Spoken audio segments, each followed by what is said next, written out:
क्या होगा कालिया? सरदार, मैंने आपका नमक खाया सरदार। अब गोली खा।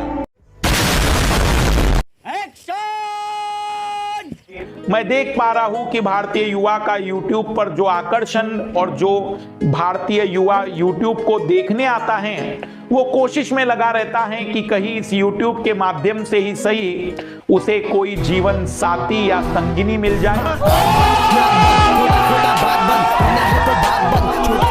तो मैं सभी लोगों से रिक्वेस्ट करूंगा कि जब आप YouTube का उपयोग करें तो एक छोटे छोटे लक्ष्यों के लिए करें, जिंदगी के इतने बड़े लक्ष्यों के लिए मत करिए। मगर क्यों?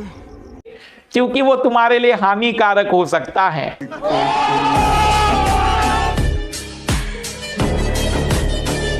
कई दिनों से मैं ग्रुप जो कमेंट्स है उन पर ध्यान नहीं दे रहा हूं। उसका कारण यही है क्योंकि कमेंट्स वाले विद्यार्थियों का जो लेवल हो गया है वो अब बहुत निचला हो रहा है। उसका कारण है पिछले 2 वर्षों में वो विद्यालय नहीं जा पाए हैं, तो भटकाव की स्थिति को मैं देख पा रहा हूं और उसके कारण उनके मानसिक पतन के भी लक्षण दिख रहे हैं। इसलिए कई बार मुझे सरकार पर यह रिक्वेस्ट करने का मन होता है कि पिछले 2 सालों में जो शिक्षा जगत ने खोया है, जो कहीं ना कहीं एजुकेशन लॉस हुआ है, उसकी समय अब आ गया है कि उसकी प्राप्ति कराई जाए।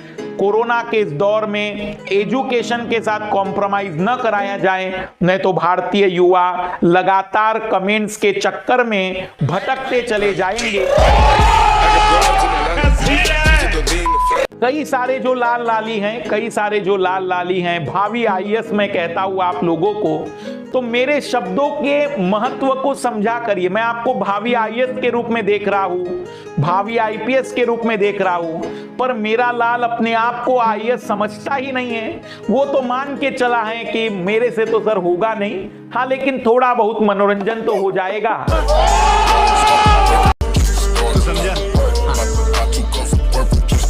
तू समझा नहीं? यही नहीं, अभी और सुनिए।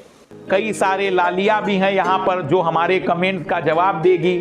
हम उनसे कहेंगे कि बहुत दिनों से आप नहीं दिखी हमें, आप कहाँ पर थी? फिर वो हमें जवाब देकर कहेगी हम तो यहीं पर थे, आप कहाँ पर थे? फिर हम इस दौर में बातचीत करते हुए कहेंगे कि आप किसी और चैनल पर भी हैं, हम वहां भी आएंगे, क्योंकि हम आपके साथ इसी रूप में जीवन यापन करना चाहते हैं। क्योंकि बहुत लंबे समय से ना हमारी 206 हड्डी और 639 मसल कुछ कार्य करने योग्य बची हैं, ना आपकी बची होगी।